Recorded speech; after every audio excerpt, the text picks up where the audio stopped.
Hello everyone and welcome back to MixBus TV mixing and mastering tutorials on YouTube. I'm your host David, and after the success of our API 2500 hardware versus software video, and after all the requests you guys sent us asking for more hardware versus software comparisons, here we are with the classic industry standard Universal Audio 1176 compressor. In this video I wanted to go a little further and compare not one but two hardware 1176s to one of the many plugins that emulate this amazing classic FET compressor. Before we start, let me say this is not a scientific test, not an extended test, although if you keep liking videos like this, we'll do more comparisons with different instruments and situations. For this video, I'm going to use a kick drum, which is one of the elements I usually like the 1176 on. We have a rock mix, we are going to hear the plugin first, then the 1176 on top, then the 1176 at the bottom. And we're going to listen to kick soloed and in the context of the mix. Now please keep in mind that while percussive material are on one hand great for comparing compressors, on the other hand they have a very limited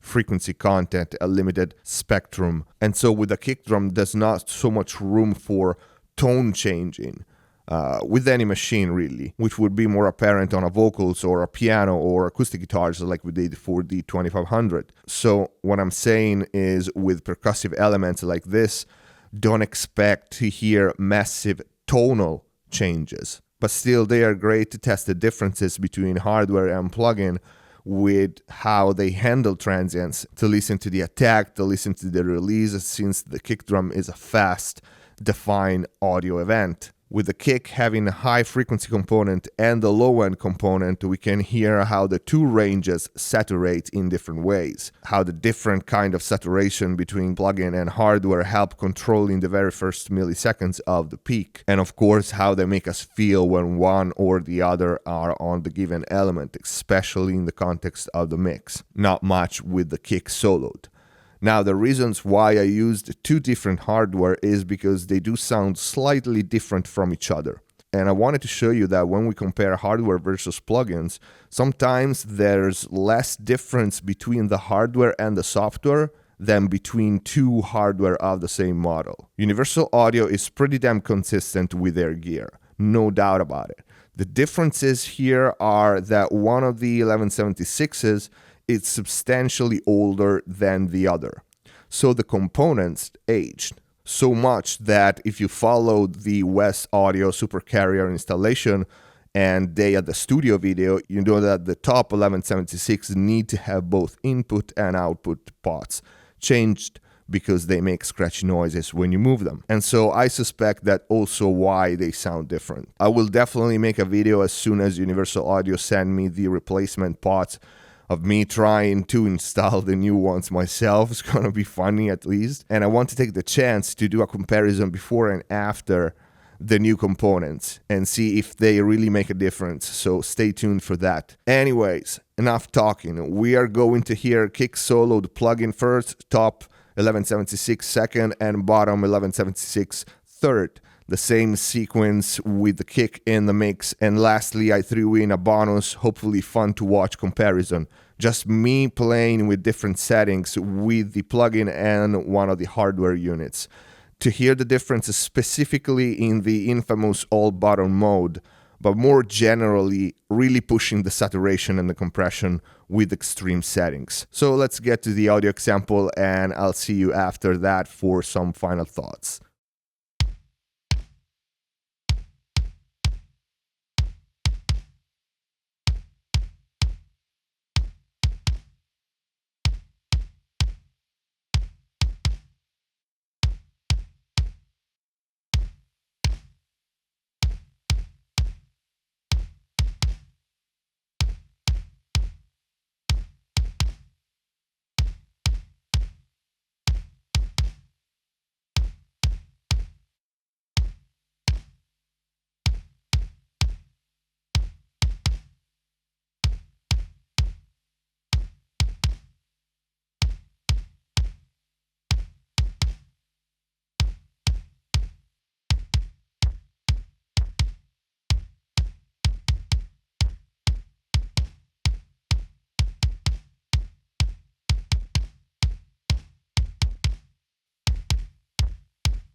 So you heard the differences. They are pretty obvious even on a YouTube video.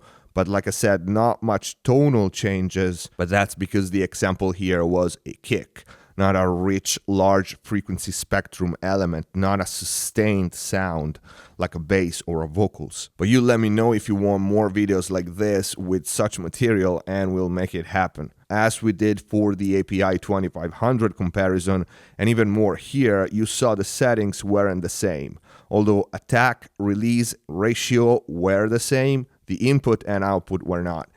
And I had to use different gain staging for all three of them to match the gain reduction first and the output level second. And that required different input and output settings, which is normal. Not even the two hardware 1176s had the same settings in the input and the output, but that's probably due to the input and output knobs on the top unit we talked about needing to be replaced. And if you saw the meters, you notice one of the two 1176's meter needs to be recalibrated too, because it has the zero position slightly above zero. But I was going to wait the new components to recalibrate, no point in doing it just before the change. But I took that into account when matching the gain reduction. And another thing to consider in comparing my hardware to the plugin is the plugin modeled a specific 1176. So that gain staging of that hardware is probably going to be different anyway than my 1176s. So that needs to be taken into account. Like I said, I matched the best I could. The difference though were there. Especially the saturation is quite different between hardware and software, especially at extreme settings. And in the settings used for the mix, you hear how the transient is handled differently by the plugin, which is a little more pointy. And that might be the right choice for a given situation. The low end feels more organic and heavy though on the hardware. And my feeling when I listen to it compared to the plugin is the hardware kind of, I don't know, embrace the music, the low end kind of around the song instead of right there in the middle in your face. It's a little wider, if that makes sense. Although it's mono, but it's kind of wider. And another interesting thing to me is how different the two hardware units sound. Actually, I feel like the biggest tonal change happens between them. The plugin doesn't really change the tone of the kick that much, nor does the bottom hardware 1176, but the top does something to the mids. It pushes them a little bit. Maybe you want to go back and listen to the audio files a couple of times and you will pick that up. Anyways, as usual, bottom line is both are great tools. I obviously love the 1176. It's a classic compressor. I use it all the time. I love my hardwares, and while different, I also love the plugin. It's a great tool. So that's a wrap. This is it for this video. I hope it was useful somehow. I hope you liked it. If you did, please don't forget to click the like button. Let me know your thoughts in the comment section down below. Leave your questions in there if you have any. Join us on Facebook and Twitter to stay in touch with us and get all the news about the channel, upcoming videos and series, and access to exclusive content. A whole lot of new gear is coming in the studio, and there are gonna be a lot more hardware reviews and tests and comparisons, so stay tuned. And if our videos are helping you in any way, please share them on blogs, forums, social media. Keep supporting MixBuzz TV, subscribe if you haven't already, and see you next time.